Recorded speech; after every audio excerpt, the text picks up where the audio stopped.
All right, hey everyone, welcome into another episode of the Spoiler Alert podcast. Missed last week, but that's because we were seeing movies, and we're here to talk to you about them. So don't be too mad at us. We're coming back with some good, some bad, some ugly. And so this episode, we're going to go through some Convince Me to Sees. Ty, regrettably, it sounds like, saw Unfrosted, the new Jerry Seinfeld hit. Yeah, regrettably is like an understatement. I saw Arthur the King, the new Mark Wahlberg movie. And then Ty, you saw Planet of the Apes today? Yeah, today. Awesome. So fresh in the mind for that one. And then Ty and I both saw Fall Guy in the past week. So we will be doing a full review for Fall Guy, which I don't know the last time we did that. It's been a minute. Yeah. It has been a minute. I was just trying to think about that too. Let's see here. So we got a lot of Convince Me to Sees before. Man, it might have been like Dune. No, you saw Dune first. Oh, Roadhouse. Yeah, that's right. Okay, still not that long ago, actually. Yeah, a month or so. Yeah, but let's go ahead.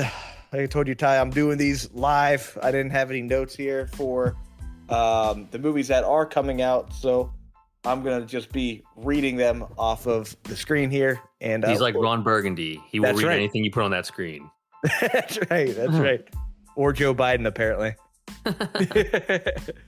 So, Kingdom of the Planet of the Apes, that is the big one, and it sounded good. Hearing a lot of great things about it. Ty, you'll convince me to see it or not down the line.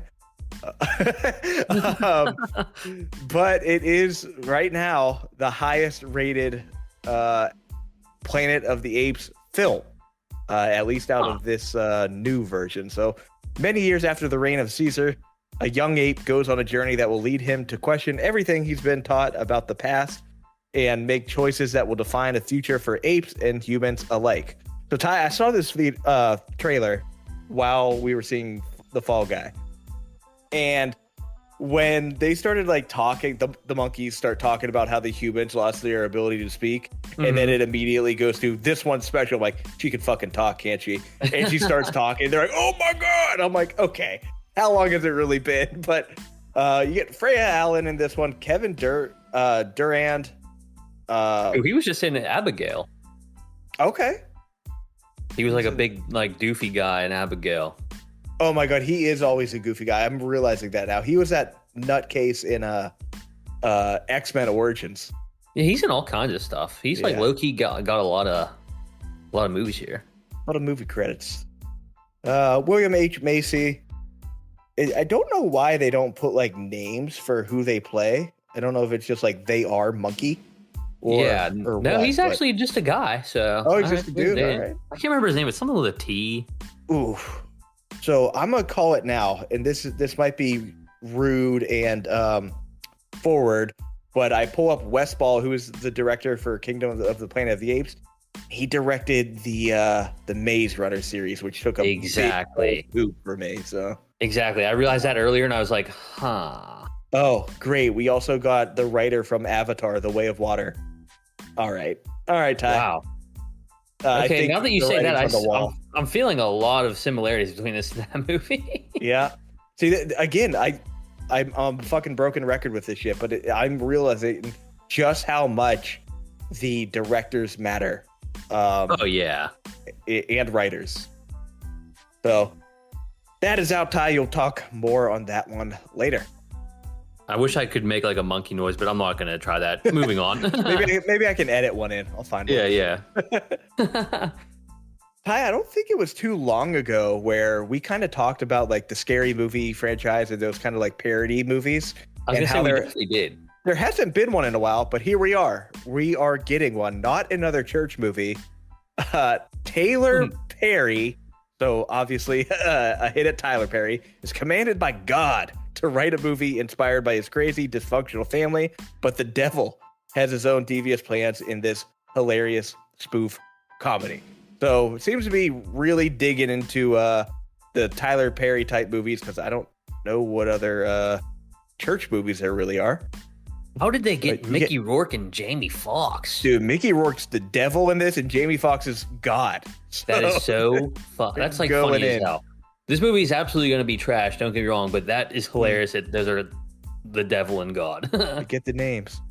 Johnny Mac. I've seen him before. Thanks. Why? Oh my God! Have you looked at this longer storyline down here at the bottom? In this hilarious spoof comedy, billionaire talk show host Oprah Windfall uses her direct connection to God to demand he deliver a hero to help her plummeting ratings, or else she will cancel him. Amazing. Yikes. Yeah, doesn't sound great. Probably won't be great, but hey, if anything, Ty, maybe this will start another run of these type of parody films, which, maybe over time they get better. This movie's going to make $47 at the box office. It's like that episode of South Park where Tolkien keeps giving money to Tyler Perry for just going, "Oh, Lord." And he would get real embarrassed. That's what this is. Oh, absolutely. Right. The next one here is a movie called We Grown Now. This apparently first released back in 2023, but it is getting a wide theater release now. So it's not technically new, but it's new to theaters pretty much. So this one is two young boys, best friends, Malik and Eric, discover the joys of friendship and growing up in the sprawling Cabrini Green public housing complex in 1992 Chicago. So I don't know if this is if that's precursor to O Block or not, but I don't recognize anyone from this. Director and writer has made, she wrote an episode of BoJack Horseman. That's kind of cool. But everything else, not much. A couple. She did do a music video for Braden Burnett. No idea who that is, but yet another music video person. Let's be honest, folks. This is not a strong week for upcoming movies. Yes, if we are already into We Grown Now, which is not a real sentence, but here we are. Two more here. They're going to be probably about the same interest level as the last two, but Force of Nature, The Dry 2. So apparently there was a first one, is what I'm kind of gathering from this. But 5 women participate in a hiking retreat, but only 4 come out on the other side. Federal agents Aaron Falk and Carmen Cooper head into the mountains, hoping to find their informant still alive. All right, I guess she's an informant for the government for some reason. But we don't have to hit on this. We're not seeing this movie. I do like to see if maybe they've made something in the past, but no. No, they haven't. No, they have not. This one at least has some familiar names and faces in it. Chris Pine is in Pole Man. Darren Berriman is an unwavering optimist in Native Angelino. I don't know what the hell that means. Who spends his days looking after the pool of a Tahitian tiki apartment block and fighting to make his hometown a better place to live. Chris Pine stars, wrote it, and directs it. I was going to say, I think I heard about this movie because I think I heard it was awful, and he directed it. That sounds correct, because I am seeing a 20 out of 100 on Metacritic at the moment. Yeah, I heard it was terrible. I think it came out at one of the film festivals, and he just looks like a hippie bum in the poster, right? Yeah, so I got to say, when I first saw it, I thought it was Chris Hemsworth as still the fat Thor. And then you see the body and you're like, no, you wish you were Chris Hemsworth. There's been so many movies similar to this where it's a handsome, attractive Hollywood star playing a bum guy. Hey, got to be a bum. Pullman. Danny DeVito also in this, which is interesting. Shout out Danny DeVito. He's the best. Still the best. Stephen Tobolowsky, his super recognizable face. Man, I'm trying to call out what he's actually been in, but you look at him and you're like, man, I know you. Let's see here. He's in so much shit. Silicon Valley is what I really recognize him from. Plays Jack Barker in that, one of the investors. He's in Fuller House, The Mindy Project. I believe he has an episode of The Office, if I'm not mistaken. He also does some voice acting. He's done Batman Arkham Origins, played a few of the thugs in that. Community. He was in there. The Defenders. So he has a wide array. Like, I forget who we were just talking about who has a shit ton of movie credits. This guy's another one. Yeah, sounds about right. And then Annette Bening, we just saw her in something too, didn't we? Jerry and Marge Go Large is, I guess that's not super recent, 2022. And then Naiad. She is Naiad, the old lady that does the swimming. Yeah. Oh, also in the Captain Marvel movies. Ah, okay. So again, another face you recognize, but star value, not so much. That's really it. That was a quick and easy one because there's not much to care about. Yeah, we don't got too much news either this week, but the biggest thing, I think it just came out today, is that new Lord of the Rings movie is coming out, and the working title right now is The Hunt for Gollum. So Warner Bros. Is going to release the first of its new batch of the live-action Lord of the Rings films in 2026, and apparently it's going to focus on Gollum, who's played by Andy Serkis, who's also going to direct. He is like a really good motion capture like actor. He played Gollum. He did Caesar in the Planet of the Apes movies, that the last trilogy at least, and he's directed some pretty shit movies though. Yeah. A movie called Breathe, a movie called Mowgli, Legend of the Jungle, and Venom: Let There Be Carnage. 3 absolute dog shit stinkers right there. So I mean, the original Lord of the Rings trilogy is a goddamn classic. It would be just a travesty if he fucks this up. So, for the love of God, please don't do that, Andy Serkis. But apparently the original Lord of the Rings trilogy filmmaker Peter Jackson and his partners are producing the movie and will be involved every step of the way. It's currently in early stages of script development, and it will explore storylines yet to be told. So, big focus on Gollum in this movie. So I wonder where they're going to go with it, but that's cool. Yeah, they just made, in the past year or two, a Gollum video game. Yep. And it's won like worst game of the year or some shit. So I don't know if people really care that much about Gollum. Yeah. I'm wondering if they're going to bring anybody back from that original trilogy. I don't know how they're going to do that, but I mean, I'm always down for a new Lord of the Rings. Hopefully it's better than the Hobbit trilogy. The Hobbit trilogy wasn't that great, but the original is still good. And I think maybe that's why they've been re-releasing the original trilogy back in the theaters and all that. Getting ready to hype people up for a new one. One that I just saw, I didn't even take notes on before we started to record, is that Fantastic Four has casted Ralph Ineson as Galactus. So you'll know this guy. He was in The Witch, and he was in Game of Thrones, and he was in Harry Potter. But he's the dad from The Witch who's got just that crazy voice, that like deep British wild voice. Man voice. So people are excited about this casting because you're pretty much only going to get the voice when you see Galactus and stuff. Yeah. So good casting there, Marvel. Okay. I did see something else about Marvel about how they're only going to do 3 movies or 2 movies and 3 shows a year. It's like, well, that's what you've been doing already. So they keep doubling down on that quality over quantity business, but they've literally been doing that, and it's been shit. So we'll see how that goes. Next up here, though, we have a Scooby-Doo live action series coming to Netflix. No, I got excited, and then you said Netflix. Yep, coming to Netflix. So apparently there's a bunch of bidders, but Netflix won. It's written by Josh Applebaum and Scott Rosenberg, who did the Cowboy Bebop live action. So that's not a great look either there. But exact plot details are being kept under wraps, aside from the fact that it will be based on the old cartoon. Since the second movie, mostly all the Scooby-Doo stuff released has been animated, but there were, I guess, 2 live action adaptations too, like straight to TV. I wasn't a huge fan of the Scooby-Doo movies back in the day, but I think I definitely enjoyed the cartoon like quite a bit. It's super nostalgic, and but it seemed like it was always on. Like if you were home from school sick one day, you would definitely watch Price is Right at noon, and then you would just Scooby-Doo rest of the day or something like that. Scooby-Doo reruns. Hey, but what I will say is it can't be worse than the Velma show. No, apparently that was terrible. I can't remember if we ever going to talk about that or not, but it got absolutely eviscerated. To talk about it. I didn't even know a second season was coming out until HBO Max tried forcing it down my throat. And it's getting a 3rd season. I don't think a single episode has a rating above a 2. That's crazy.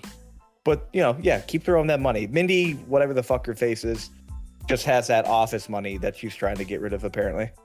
Yeah, so, I don't know. Hopefully that's good. Always down for some new Scooby-Dooby-Doo.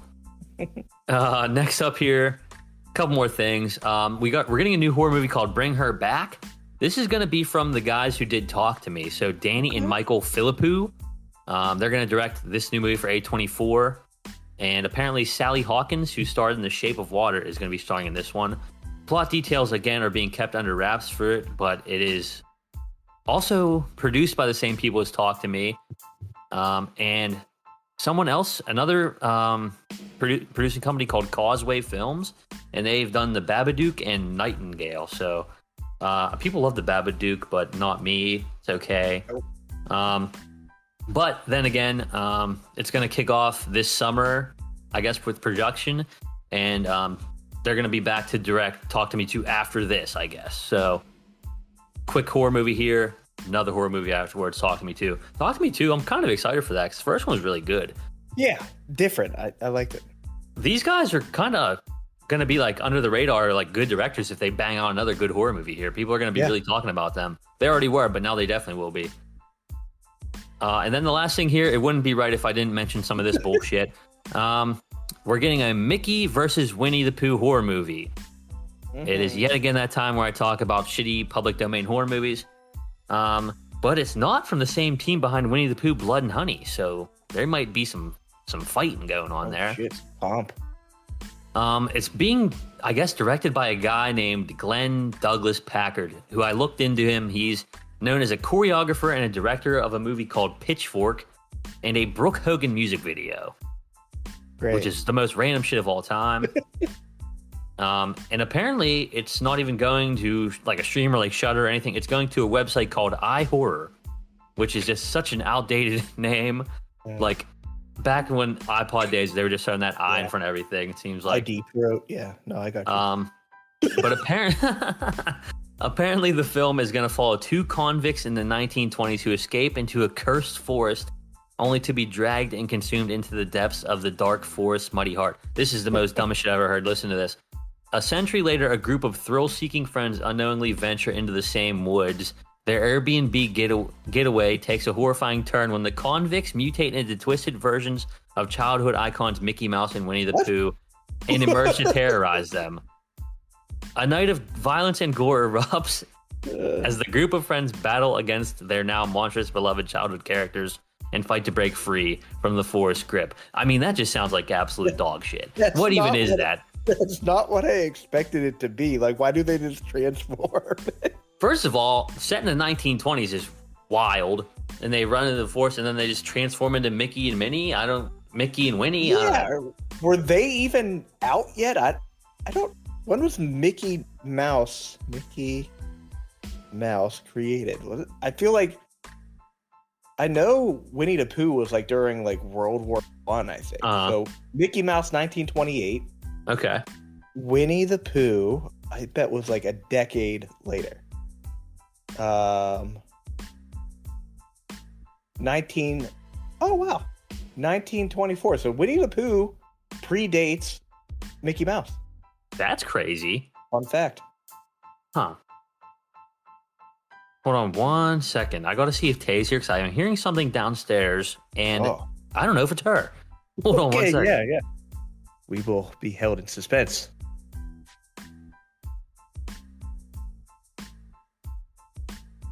Just some creep just breaking into Ty's house. Okay, I'm back. It was in fact her. I did not have to beat the shit out of anybody. That is good. No one in Pittsburgh just walking into your home. Somebody would have got these hands. Okay.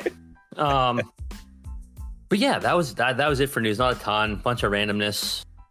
Some big things there with Lord of the Rings and Galactus. Yeah, Galactus I'm excited for that because I'm curious how they do him because in I think the canon he's huge. He's bigger than the Earth. You know. So I wonder if they keep him that way.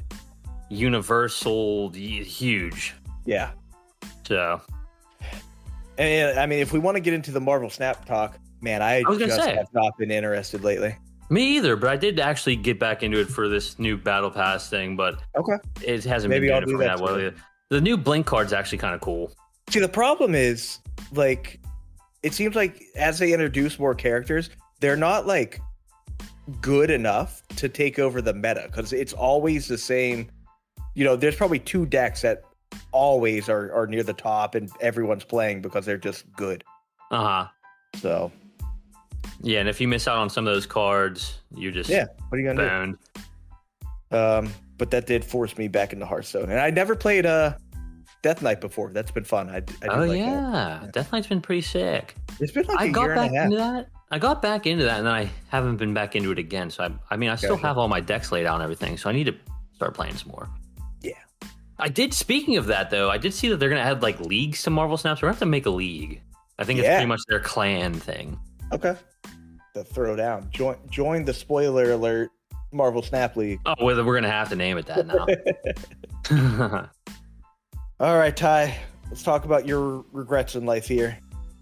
Yeah, let's do it. Let me find it here. So I don't know why this movie was made. Straight Yep. up, to be honest with you.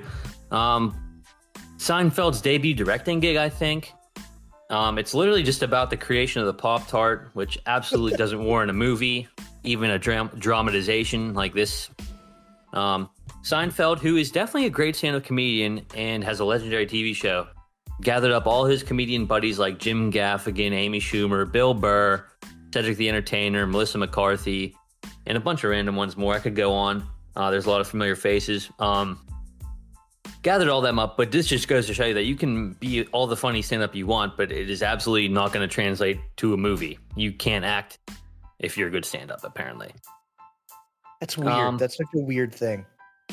Yeah, so like I said, on Netflix, it's genuinely one of the worst movies I've ever seen. It's not funny at all, and it's just so boring and pointless that I have to wonder why and how the fuck it was even made. At one point, a Pop-Tart filled with sea monkeys. Are you familiar with sea monkeys? Yeah, the little like brine shrimp. So they bring a whole bunch of inventors together to create the Pop-Tart back in the day. They bring in like the guy that created sea monkeys, Chef Boyardee. Let me think who else. The guy that made Schwinn bikes and like a bodybuilder. And somehow they're trying to develop a Pop-Tart and someone puts sea monkeys in it and it comes to life and it becomes a running gag throughout the rest of this movie that there is a live Pop-Tart filled with sea monkeys. Awesome. It's the dumbest thing I've ever seen in my life. The movie's just overflowing with dated references and jokes that don't hit. And then like they tried to throw in like a January 6th, like storming the Capitol reference where cereal mascots storm into like a Kellogg's or a Post or whatever cereal office it was. And there's like a mascot with like the horns on his head and stuff, like the guy. It's just such low-hanging fruit for comedians and it was so dumb. But I paused it and I figured it had to have been almost over. And there was still like an hour left. It's only an hour and a half long. So I paused it after about a half hour, 40 minutes, and I was like, there's still a whole more hour to go. It was a chore to get through. For a movie that's that short, that it should not be that hard to get through. But reviews, though, it hasn't been doing very well. I don't know how it has reviews this high, but 5.6 on IMDb, 41 Metacritic, 41 critic, and 50 audience. All are really high. Amazing. I thought long and hard about whether I want to give this movie a 0 or a 1, and I firmly landed on a 0. Because it brings no value to the table whatsoever, no laughs, absolutely nothing. 0 out of 10. Worse than the OG Winnie the Pooh. Yeah, I think so, or close. Wow. It's really just stupid. Yeah, what a weird movie to decide to make, and not only decide to make, but decide, you know what, this is going to make me direct something. Yeah, Pop-Tarts. I don't know what Seinfeld was thinking. Checking out the trivia here, because you brought up a good question. Why was this made? Yeah. And I'm like, maybe there's something in the trivia we can find. But no, not really. Other than this movie is based off a Pop-Tart joke that he used to have in his stand-up. Oh, gosh. So that sounds about right. And a fun thing, just to speak to how horrible it is, in audience testing, the closing credit sequence and outtakes outperformed the movie itself with about double the average score. So that is how bad it is. I'm looking at some reviews here, and it's a lot of half-star reviews on Rotten Tomatoes. It says, this one says, candidate for the worst script of all time. Amazing. This says, the movie's called Unfrosted, but they forgot to mention it's also unentertaining, unfunny, unoriginal, and unworthy of your time or money. Roasted. Horribly unfunny. There's some people that liked it though. For whatever reason, 5 stars. I'm seeing a couple of 5 stars here. Laugh my head off. Don't listen to the critics. They have a hard time with comedy. Dude, that's insane. What are you talking about? This one says, I loved it. It's a comedy. People lighten up. Enjoyed seeing all the toys and foods I grew up with in the 1960s. Great blast from the past. So you're what old. Got it. About? Yeah, what is that? I'm looking at top critics here. Let's see what the top critics think. They're being brought down by big toaster strudel. That's what it is. That's why it's so it's being review bombed. It's seriously just ridiculous. I'm just seeing so many bad reviews. It's so funny. I don't know how it has like 50-50 though. Yeah. This one says Unfrosted is one big steaming pile. Hey, take it, Jerry. His other movie, hey, I don't know if he's ever been in a good movie, because B movie was so bad it just turned into a bunch of memes. Yeah. I don't even think this movie's going to get memed. I think it was absolutely ridiculous. I think the only part I laughed at 2 parts, and it was both just Amy Schumer beating the shit out of a dude. So, like, he suggested to do something, and she just pulled out a rubber band and shot him right in the eyeball with it. That was kind of funny. It was kind of random. When Amy Schumer is the funniest part of your movie, you're sitting on a pile of shit. Yeah. The next part is that it was also that guy talking to her about something, and he's like, why don't we just like make sugar-free cereal or something like that? And she just pulls out a typewriter and hits him over the head with it. Yeah, she got angry. Which would have absolutely killed him. But, sea monkeys and a Pop-Tart made it alive, so I don't know. This movie sucks shit. Don't even waste your time. God damn. Like, it's not even in the so bad it's good category. It's just dumb and bad. Yeah, at least Winnie the Pooh, you're like, man, this is ridiculous, and you just kind of got to laugh at it. At least that's why. At least it was like, so the first one was terrible, but it was like, you have to watch it because it's so terrible. This is terrible and not even worth your time terrible, which is tough. Well, Jerry, get back to, I don't know, just raking in a bunch of Seinfeld money, because that's all you're doing. You did not have to make this movie, Jer. Sorry. Yeah, he is the most rich comedian, right? I think that's true. I think so. Yeah, sure. Yeah, I bet it's between him and like Sandler, because he's still touring, but he also gets such crazy residuals from. Yeah, I wanted to see him. He was performing at Caesars in Vegas. Let's see here. I'm thinking Seinfeld. Yep, Seinfeld's at the top. God damn, $950 million. Damn. Wow, a lot of his money. He got $500 million for a 5-year Seinfeld deal with Netflix. I was gonna say, I thought so. Oof. I don't even know who this dude is. Number 2, Byron Allen. Who the hell is that guy? The hell is he?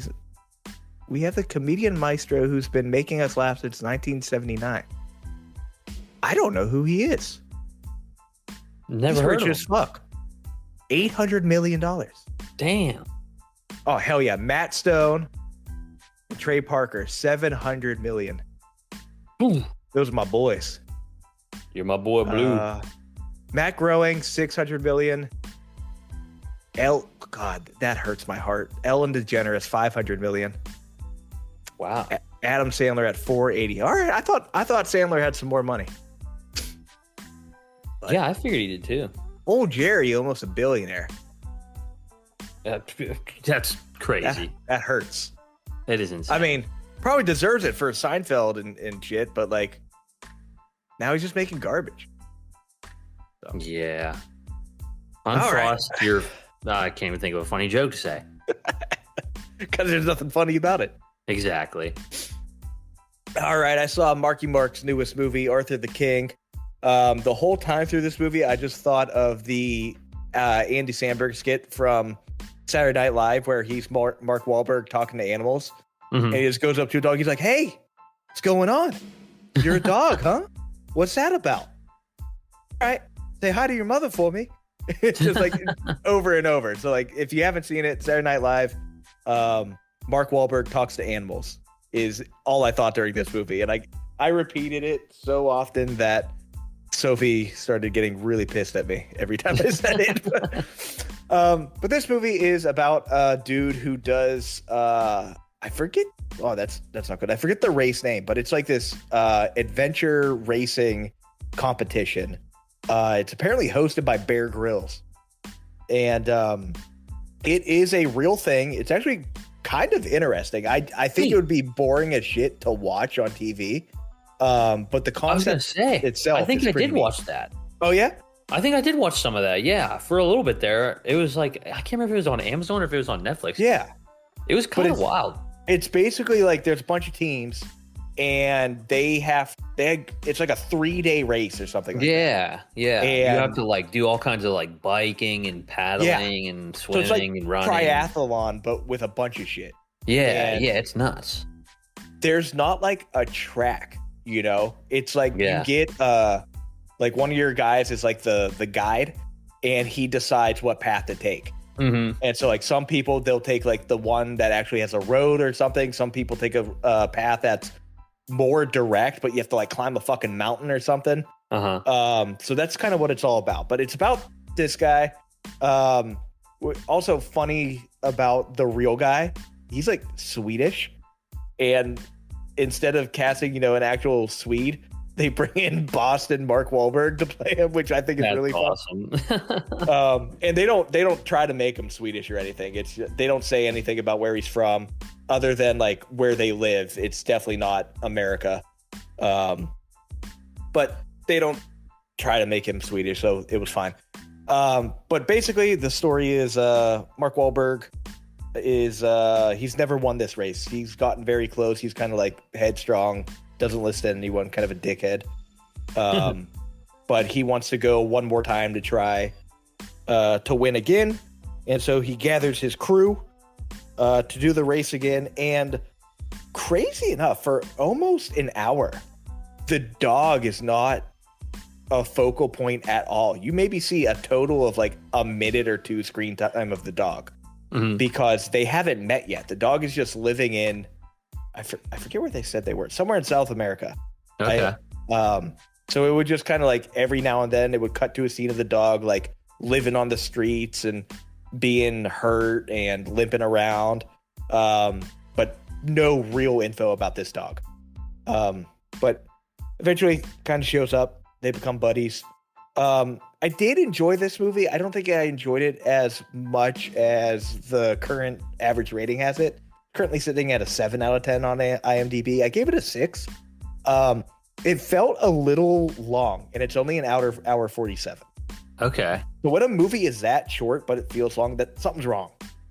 And trying to figure out exactly what that was, but I think most of it was kind of what I said. It's like, I think this would be a very hard thing to be entertaining on TV.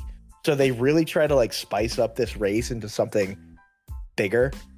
Don't get me wrong, these people are insane athletes and everything, but like to put you in those shoes and kind of make it exciting, like you're there with them, it doesn't really work. And a lot of shit, you can tell that like, oh, this is nonsense. Like there's a scene where they take a zip line, and of course something goes wrong on the zip line, has to, where the one person gets stuck and Mark Wahlberg has to like free her and everything, and go down together because her zip line got stuck over like a 500-foot drop. So they try to like amp it up like that. It doesn't really work. Dog's real cool. Just kind of follows him around during the race. It is a true story, which was also cool. I did cry because anytime dog involved, tears are gonna flow. Is it on Amazon or is it on Netflix? Or neither? Neither. Okay, gotcha. Technically, it's on Prime. Okay. For $20, it's not worth $20. Fuck that. Yeah, so it's worth a watch. It's a feel good type story. Okay. Those are always a good time. It's interesting, but I think the true story is probably more interesting. So if you want to take like a quick 15-minute like YouTube video watch, you could probably do that. and get just about the same thing out of it. Okay, yeah. I'll probably watch the movie, honestly. Yeah. It sounds like a good Sunday watch, like unwind, just throw that on. Throw it on. We again, the biggest like kind of annoyance to me was almost that the dog was irrelevant for the first like hour or something. I'm like, what's going on? Like, I thought this was about the dog, and it really isn't. It's definitely more focused on Mark Wahlberg's character for 80% of the film. Okay. That's overall, actually really surprising. Decent enough. Okay. There you go. I'll add it to the list. You've convinced me to see it. I've done it. I guess I'll dive into Planet of the Apes then, huh? Monkey time, yeah. I'm not going to get too in-depth with it since it's brand new, and I do think people should see it. Mm-hmm. We did talk a little bit about it. Let's see here. It's currently sitting at a 7.4 on IMDb and a 64 on Metascore. I feel like that's a little low.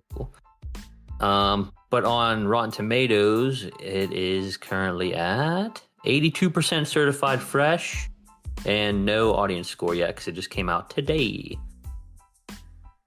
But like we said, it's directed by Wes Ball, who, I mean, if we're being honest, doesn't have a great track record. I'm trying to look and see what all he's done besides The Maze Runner. That Maze Runner was the big thing that I'm like, dude, that ain't great. Oh my gosh, is he directing the Legend of Zelda movie? No. Is he? He is. Oh, don't make me I think mad. he is. He is. Fuck. That's wild. Wow. That threw me off. So, yeah, it does look like only Maze Runner. That's the only thing he's done, which makes sense why he hasn't had director work in 6 years. Yeah. I mean, I guess Maze Runner is kind of similar to like Zelda in a way. Maybe they think that's his wheelhouse, like some weird time shit. I don't know. I think I don't like that choice. That's really fucking me up here. But you can definitely tell the difference between the last trilogy, which is directed by Matt Reeves, who's a great filmmaker by all means, and then this one. It has a little bit of a different feel for sure. Like we said, who's all in this? Ton of voice actors you'll recognize. The one guy sounded like Batista, but I don't think it was him. I had to look and see if he was in this as a voice role, but he wasn't. So not in that. But apparently it's set 300 years after War for the Planet of the Apes, which I didn't think was that long into the future, but apparently it's 300 years.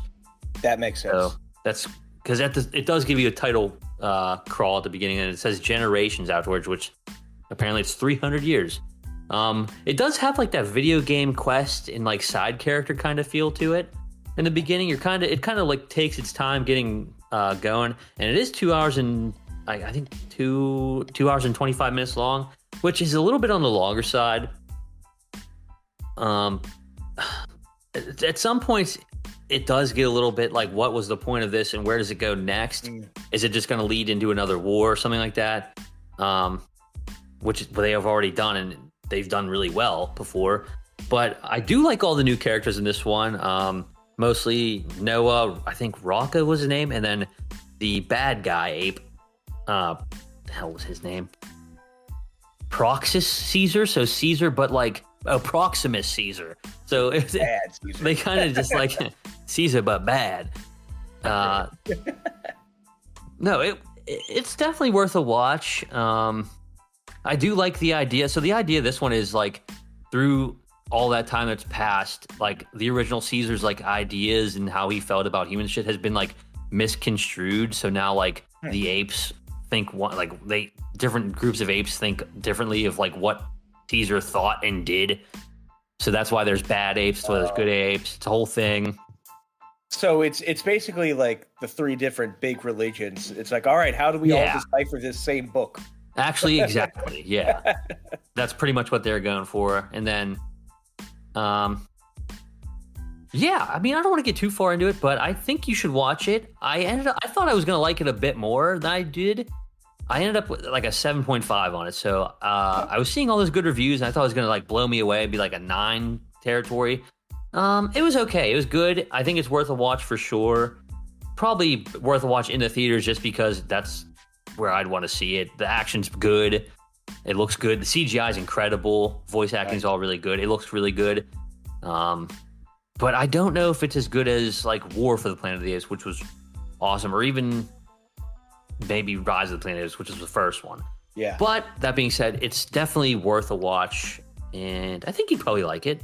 But then again, you didn't really like. Did you like the last ones that much, or did you not watch them? I didn't see them. I saw the first one with Franco. That was the last one I saw, and I'm like, yeah, that was good. Yeah, okay, so maybe you don't have to. Really I would say before you watch this one, if you do, you don't have to. But I'd watch the other ones because they're good. Okay. Dawn and War are good. But you don't have to watch it if you did go see this one. But now I'm just excited to see how many of the Planet of the Apes are going to keep adding to it. 'Cause this is a pretty long title, Kingdom of the Planet of the Apes. So we'll see what's next. The Rise of the Kingdom of the Apes. Yeah, the dawn of the kingdom. It's going to be like that. The downfall of the kingdom of the rise of the. Yeah. Just keep it going. But the big ass Matt Damon in the old Planet of the Apes. Speaking of that, was that Matt Damon? The original one, like the one with 2000. Oh no, it was Marky Mark. Yeah, okay, that's it. The Tim Burton version. I think I need to watch that one now just for the nostalgia because they used to creep me the fuck out. Dude, those ones were terrifying. Yeah, because they're these ones it's just not CGI. No, yeah, these look phenomenal. The new big guy, his name's Rocka or whatever his name is, big orangutan. He's actually really funny too. Okay. He's like a big dumb oaf kind of, but like smart and wise too. Peter Macon. Oh, he's a Family Guy. He's a comedy dude, so that makes sense. Okay. Oh, it's okay. I see now. Preston Lloyd? What the hell's that? The Orville. Oh, he must be a Seth MacFarlane guy. He's a buddies. Famous. Hey, he's with William H. Macy now too. But yeah, that's the Kingdom of the Planet of the Apes. It's solid, but I thought it was going to be better. Okay. Let's hop into the Fall Guy, which we are going to do a full review here, spoilers and spoiler lists. Obviously, we always hit on it first without any spoilers. So if you're still planning on seeing the movie, we can kind of talk to you about it, convince you to see it or not here. The difference between this and the convince you to see section, Ty and I both saw the movie. So instead of trying to convince each other, trying to convince you, the people. The people. So, Ty, you want to go first to me? I spoiler alerted myself. I saw we have very differing opinions on this movie. We do. You go first. Okay. All right. That's starting low. So Ty, this was the first movie I saw in like a legit movie theater in a minute. I think the last one I saw was, the newest Saw. Oh shit. I think. So I think it's been a minute. But yeah, I was super excited for this movie. I took my, that feels weird to say. I've never really said it that much, but I took my wife, hey, my brother and his fiance, and we went. We're like, yeah, let's go to the movies. That'll be fun. And I'll just say this. I gave it a 3 out of 10. I'll start there. 3 out of 10. Okay, that is low. It's higher than I thought you were going with it. Honestly, yeah, I thought you were going lower than that. I wanted it to be. I wanted more. I think my problems with it, and without spoilers, are there is a lot of scenes and interactions, mostly between Emily Blunt and Ryan Gosling, where absolutely zero of the dialogue matters. And they are just continuously talking in circles for no reason other than it feels like to fill time. And that bothered the hell out of me. And it wasn't like funny enough to me. Wasn't funny enough to be like, I like this kind of back and forth between them. It just was not there for me. And I feel like I don't feel like, I know I am contrarian in this one because it has a pretty good rating, kind of all around. It is sitting at 7.3 right now, and almost lines up directly with Metascore with a 73 out of 100. Actually, that is directly the same. And both in the 80s on Rotten Tomatoes, so 83% of critics thought it was good, and 87% of audiences thought it was good. And there's times I think about it, I'm like, man, I feel bad because everyone I went with also really liked it. I'm like, man, am I just a dick? And like, I had to really like sit there and think about it. Like, man, why didn't I like this movie? Am I just a downer? But I realized I probably harp on some like small things too much, which is canon for me. That's on par. But yeah, I did not like the kind of pointless scenes. There's some scenes that kind of flop back and forth. Oh, the other thing that bothered me is and I'll talk about it more directly in the spoiler part, but there are parts where like something crazy and wild happened.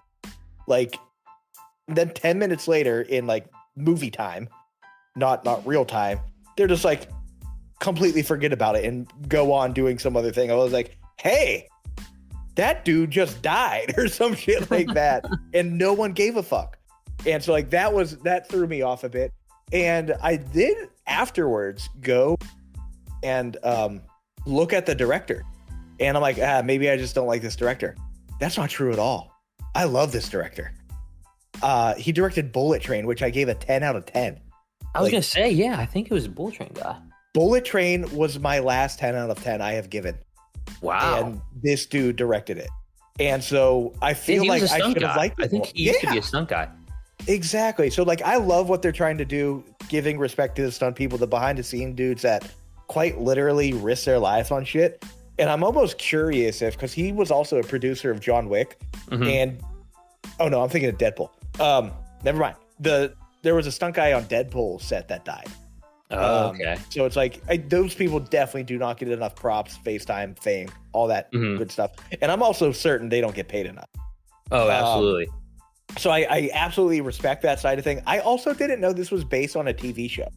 Yeah, I think it's based on a TV show. I wasn't sure if it was a true story or a TV show, but funnily enough, we went to a trivia last night. Unironically, we didn't even mean to be. And the one trivia question was about this movie. It said, who plays, what the hell is his name? In the movie? Colt, yeah. Who plays that in the new movie? So it was Ryan Gosling, and then it was like, and name him from the old movie. Yeah. So I was like, oh, okay, well, I don't know that one, but I know the first one. Yep. Yeah, so it was an 80s series. So like my dad was the one that said to us, like, oh yeah, that was a good TV show. You'll probably like that. I was like, okay. What? It was a TV show? I had no idea. But yeah, that was just kind of my things. I'll dive a bit more in the spoiler section, but yeah, I wasn't big on it, and maybe I need to watch it again. But it also felt super long, and 2 hours 6 minutes is a little bit longer. But I thought I was there for 2.5. Yeah, I thought it went by pretty quick. This is where we're differing at. So, yeah, sure. I thought it was fun. I thought it was pretty funny, and I didn't think there was really too much dollar boring moments, except like you said, maybe whenever it's just him and Emily Blunt like talking about their past love and shit. But I loved it. There was just lots of references to other old action movies and stuff, and I love that it's just like an ode to stunt guys. Because like we said, when we were talking about John Wick, they definitely don't get the love they deserve because you see those guys doing crazy shit. And I think they said they were trying to campaign for them to be nominated for Oscars now, something like that for stunt work. So I'm here for that. That's sick. Let's see here. What else do I have to say? Ryan Gosling's just adding to his killer resume, I think, with this one. He's on like a great run right now. He had Barbie, The Gray Man, which is on Netflix. Apparently not that great. Never watched it. First Man, which I didn't watch that one either, but I think it was decent. Blade Runner 2049, La La Land, The Nice Guys, and The Big Short are all his latest roles. Those are all really good movies. He never got that Oscar yet, but he's got nominated 3 times, 2 for lead actor and 1 for supporting. I do think, I had this debate on the way out, I think he's like my favorite actor going right now. Okay. He can do dramatic and he can do funny too. And he was hilarious on SNL as Beavis. Yeah, that was great. That was good.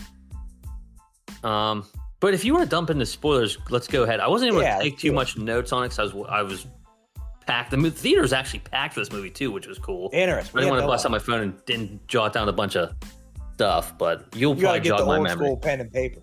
I know. I thought about doing that one time. I was like, it's just so much harder. Yeah. But I just turned the brightness down and just hold it up to my chest real close. Yeah. So spoiler wise, so they found that dead dude. Oh,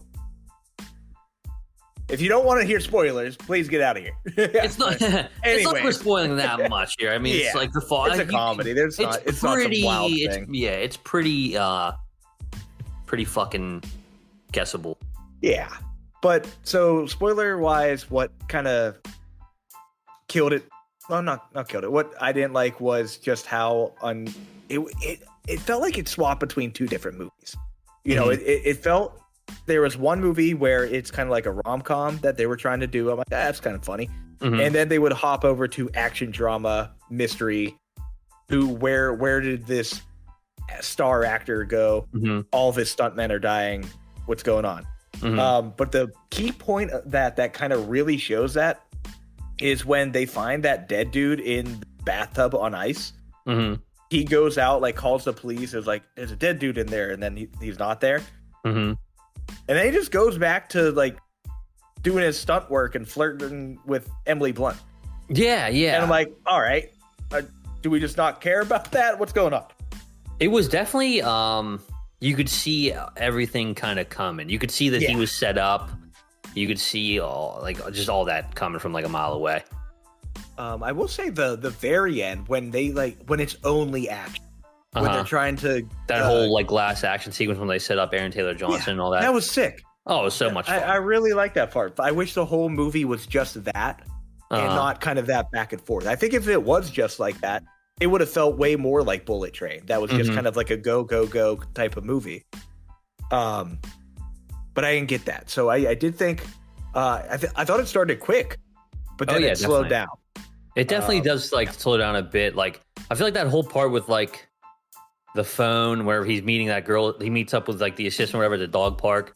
That kind of felt like I don't know, out of place. Yeah, and she didn't mean much. No, really. Because when it came down to it, he got the phone, but then it ended up breaking anyway. Exactly.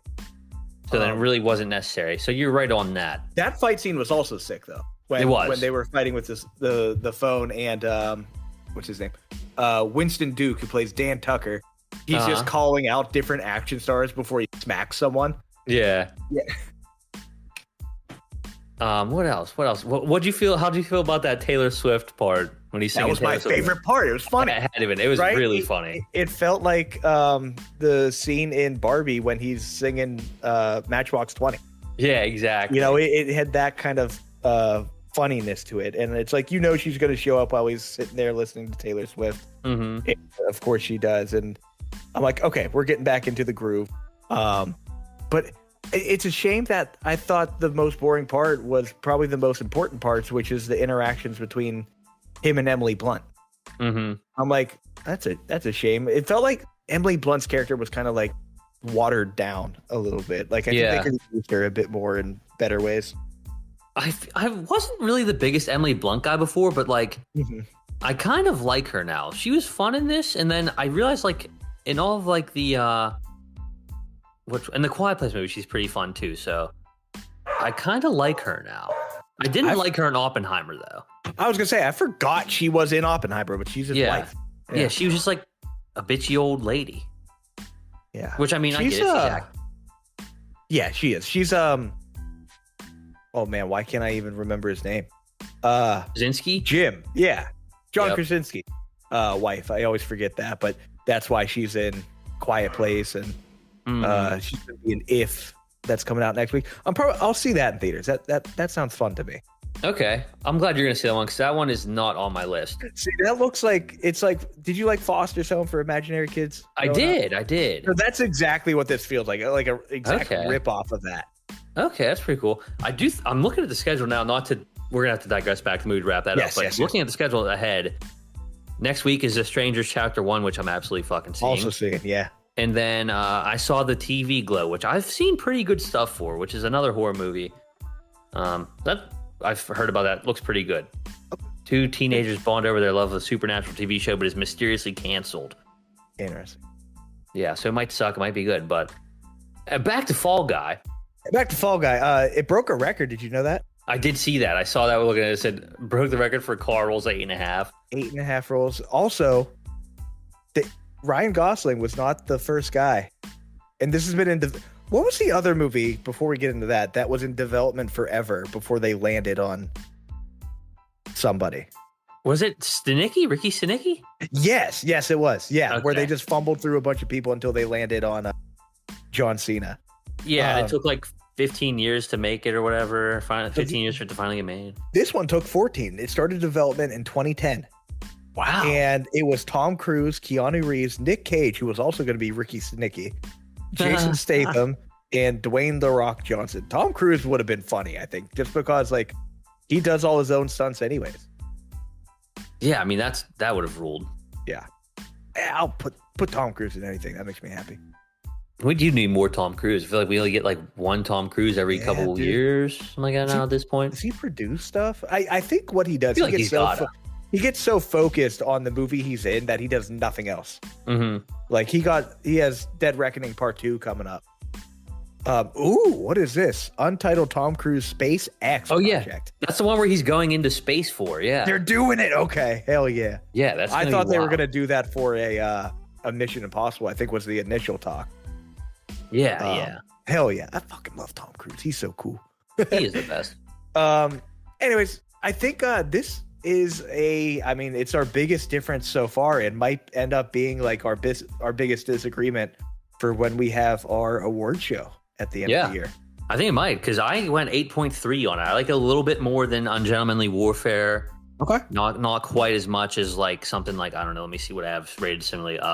Late Night with the Devil was an 8.5. Gotcha. But I thought I thought it was fun. I thought it was funny. I liked that her movie that she was making Medals from was pretty much just like Dune.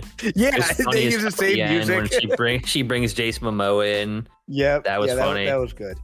And that's exactly it. Those parts I really liked. I just think it didn't flow. Like I said, in my mind, it felt like two different movies.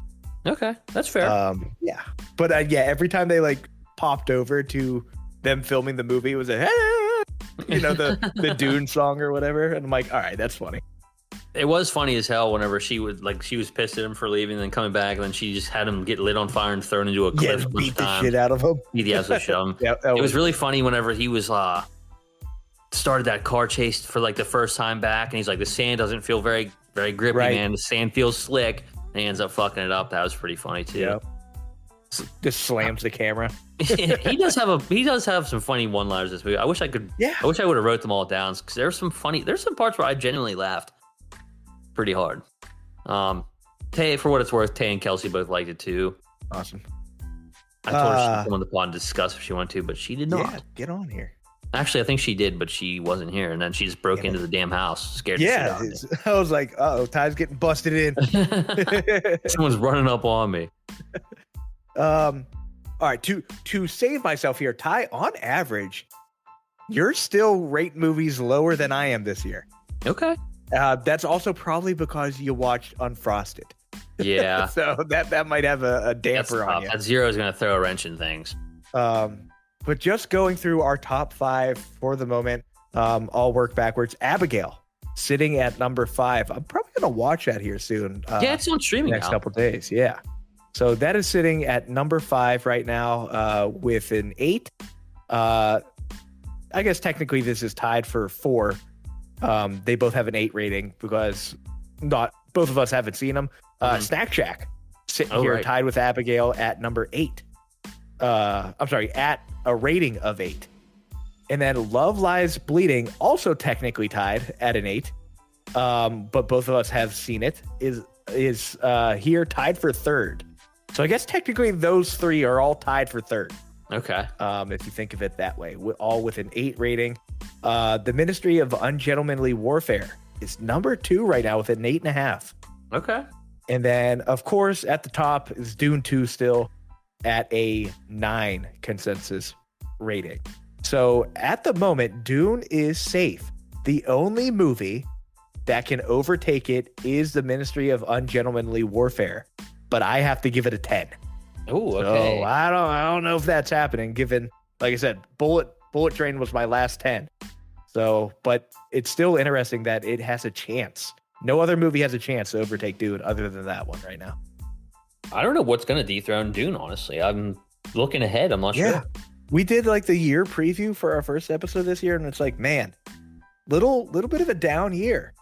Honestly, Dune. yeah. And even this movie, The Fall Guy we're talking about now, which they thought was going to do pretty well at the box office, kind of like flopping a little bit, I think, which is unfortunate. Really? I think it's really. I thought it was worth a shot of going to see, but apparently not that many people going to see it. So I think a real big tell will be how Kingdom of the Planet of the Apes does this weekend to see if it's down or not right now. 'Cause I know they've been advertising the shit out of this movie for like a year now. Yes, it seems like. Was it? And they've really ramped it up. It probably was. I think it probably was.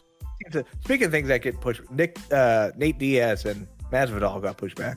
Oh damn. So, let's look ahead here. See if there's anything we think. Furiosa. No, that looks silly to me. Honestly, it's getting good reviews though. I did see this getting good reviews. I think that's coming out in the next couple weeks. Strangers. That probably won't be good enough to top Dune. Right. Man, I don't think there's going to be much.